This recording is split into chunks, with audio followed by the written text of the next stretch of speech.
آج کی اس گفتگو میں ہم ایک نہایت قدیم اور دلچسپ سوال پر روشنی ڈالنے جا رہے ہیں کہ حضرت آدم علیہ السلام کی آمد سے پہلے اس روح زمین پر کون سی مخلوق موجود تھی، اور پھر جب حضرت آدم علیہ السلام کو جنت سے زمین پر اتارا گیا تو ان پہلے بسنے والوں کا کیا بنا اور ان کے ساتھ کیا معاملہ پیش آیا۔ اکثر لوگ یہ جاننا چاہتے ہیں کہ حضرت آدم اور حضرت اماں حوا علیہ السلام سے قبل دنیا کی کیا حالت تھی اور یہ زمین کن مراحل سے گزر کر وجود میں آئی۔ اسی سلسلے میں یہ سوال بھی کیا جاتا ہے کہ کیا حضرت آدم علیہ السلام سے پہلے کوئی نبی دنیا میں تشریف لائے یا نہیں۔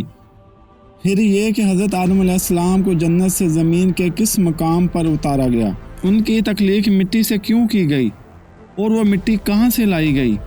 زمین پر آنے کے بعد حضرت آدم علیہ السلام نے زندگی کیسے گزاری، جنت سے رخصتی کے وقت ان کے پاس کیا چیزیں تھیں، اور آخرکار ان کی وفات کب اور کیسے ہوئی۔ سب سے پہلے یہ سمجھنا ضروری ہے کہ دینی مصادر اور مختلف مفکرین و سائنسدانوں نے اس حوالے سے الگ الگ نظریات پیش کیے ہیں۔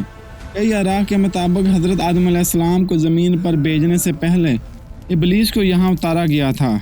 کیونکہ جب حضرت آدم علیہ السلام کی تخلیق کے بعد فرشتوں کو حکم دیا گیا کہ وہ انہیں سجدہ کریں تو ابلیس نے تکبر کی وجہ سے انکار کر دیا، جس کے بعد اسے جنت سے نکال کر زمین پر ڈال دیا گیا، جہاں وہ طویل عرصے تک غم و حسرت میں مبتلا رہا، اور پھر اس نے قیامت تک مہلت مانگی تاکہ اولاد آدم کو گمراہ کر سکیں۔ روایات میں یہ بھی بیان کیا جاتا ہے کہ ابلیس جنات میں سے تھا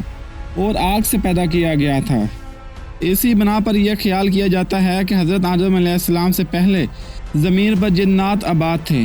لیکن ان کے درمیان جھگڑوں اور فساد کی وجہ سے اللہ کے حکم سے فرشتوں کو بھیجا گیا، جنہوں نے ان کی بڑی تعداد کو ختم کر دیا، جبکہ باقی دور دراز علاقوں میں چلے گئے۔ دوسری طرف ماہرین ارضیات اور سائنسدانوں کا کہنا ہے کہ انسان کی آمد سے پہلے زمین پر ڈائناسور جیسے عظیم جاندار موجود تھے جو وقت کے ساتھ ناپید ہو گئے، اور بعض محققین کے مطابق انسان نما مخلوقات بھی حضرت آدم علیہ السلام سے پہلے اس دنیا میں رہ چکی ہے۔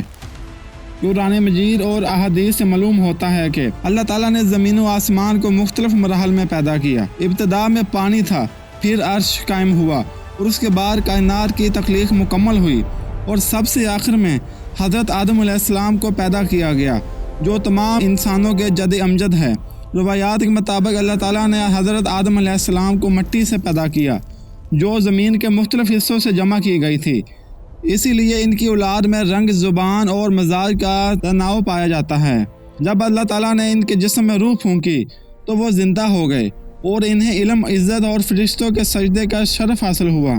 جبکہ ابلیس نے غرور کی وجہ سے انکار کیا، اور یوں نیکی اور بدی کی کشمکش کا آغاز ہوا۔ بعد ازاں حضرت آدم علیہ السلام اور حضرت حوا علیہ السلام کو جنت میں رکھا گیا،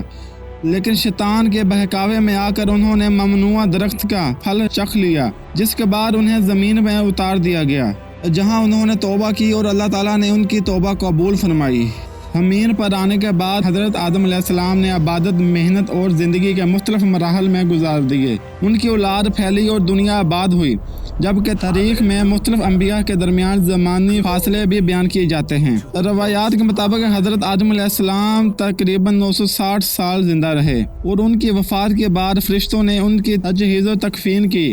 اس پوری داستان سے یہ حقیقت واضح ہوتی ہے کہ اللہ تعالیٰ اپنی قدرت سے جس طرح چاہے تخلیق فرماتا ہے۔ انسان کی تخلیق میں بے شمار حکمتیں اور نشانیاں پوشیدہ ہیں جو ہمیں غور و فکر کی دعوت دیتی ہیں۔